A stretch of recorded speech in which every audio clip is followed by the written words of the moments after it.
ஒரு சாதாரண ஒரு கிறிஸ்தவனுக்கு என்னை பொறுத்தளவுல தேவனோடு செலவழிப்பதற்கு ஒரு நாளைக்கு 3 மணி நேரமாவது தேவை.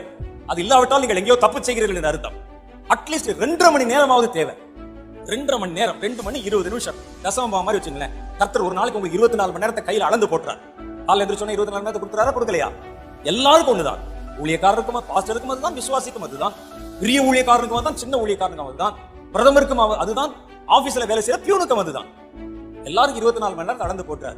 அந்த 24 மணி நேரத்தை கர்த்தர் நமக்கு நல்லா ஃப்ரீயா கொடுத்திருக்கிறாரு. அதுல 10ல் 1 ஒரு 2 மணி 20 நிமிஷம் அதை நம்ம தேவனுக்கு கொடுக்கணுமா, கொடுக்க கூடாதா? அதைத்தான் கொடுக்கணும். அதைத்தான் கர்த்தர் கேட்கிறார். வாங்குற சம்பளத்துல கொடுக்கிற காணிக்கையா கர்த்தருக்கு தேவை? வெள்ளியும் பொண்ணும் கர்த்தருடையது அல்லவா? கர்த்தர் உன்னைத்தானே தேடுறாரு. அப்ப அந்த நேரத்தை கர்த்தருக்கு கொடுக்க பழகணும்.